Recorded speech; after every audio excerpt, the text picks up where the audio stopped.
श्रीराम समर्थ. सुप्रभात.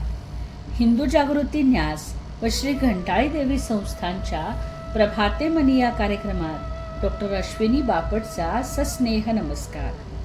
श्री ब्रह्मचैतन्य महाराज गोंदवलेकर प्रवचने. 13 जुलै.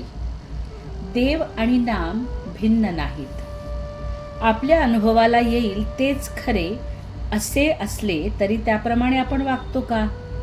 पुष्कळ गोष्टी वाईट आहेत असे आपल्याला अनुभवायला येते, परंतु त्या करण्याचे आपण टाळतो का? हाच तर आपल्यातला दोष आहे. थोर पुरुषांचे मात्र तसे नसते. त्यांना जे अनुभवायला आले ते त्यांनी आचरणात आणून दाखवले आणि म्हणूनच ते संत पदवीला गेले. खरोखर संतांचे आपल्यावर केवढे उपकार आहेत. जगातले सुख हे खरे सुख नव्हे, दुःखानेच सुखाचा घेतलेला केवळ तो वेश आहे असे जेव्हा त्यांच्या अनुभवास आले तेव्हा त्यांनी त्या सुखाकडे पाठ फिरवली आणि खऱ्या सुखाच्या शोधाला ते लागले. परमेश्वर प्राप्तीतच खरे सुख आहे असे त्यांना आढळून आले. त्या प्राप्तीचा अगदी सोपा मार्ग म्हणजे ईश्वराचे नाव. हेच वेद काळापासून तो आत्तापर्यंत सर्व साधू संतांनी अनुभव घेऊन सांगितले आहे. सद्गुरूकडून मिळालेले ईश्वराचे नाम प्रेमाने, भक्तीने आणि एकाग्रतेने घेतले तर परमेश्वर आपल्याजवळ येऊन उभा राहतो असा सर्व संतांनी आपला अनुभव कठोर वाणीने सांगितला आहे. आपण तसे नाम घेतो का? नामाकरिता नाम आपण घेतो का? का मनात काही इच्छा, वासना ठेवून घेतो?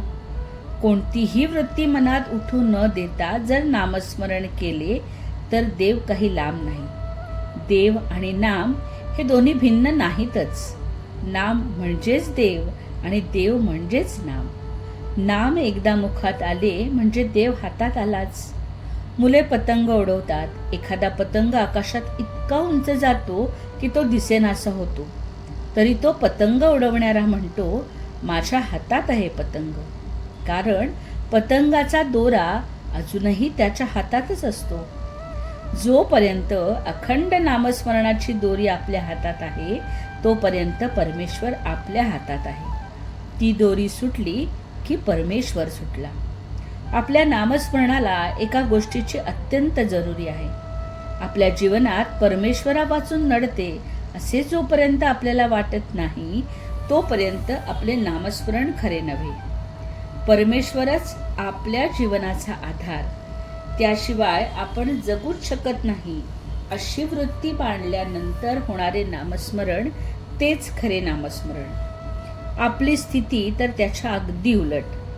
परमेश्वरा वाचून आपले कुठेच अडत नाही अशा वृत्तीने आपण नामस्मरण करतो. मग परमेश्वर तरी कसा येईल? परमेश्वराचे नाम हेच आपल्या जीवनाचे सर्वस्व समजून नाम घेतले तर जीवनाचे सार्थक झाल्यावाचून राहणार नाही. नामाने भगवंताची प्राप्ती होणारच ही खात्री असावी. अशा नामालाच निष्ठेचे नाम असे म्हणतात. बोधवचन. भक्त, भगवंत व नाम ही तिन्ही एकरूपच आहेत. जेथे नाम आहे तेथे भक्त आहे आणि तेथेच भगवंत आहे. मंडळी, रामरायाचे आणि श्री घंटाळी देवीचे आशीर्वाद आपल्या कुटुंबावर अक्षय राहो. जानकी जीवन स्मरण. जय जय श्रीराम.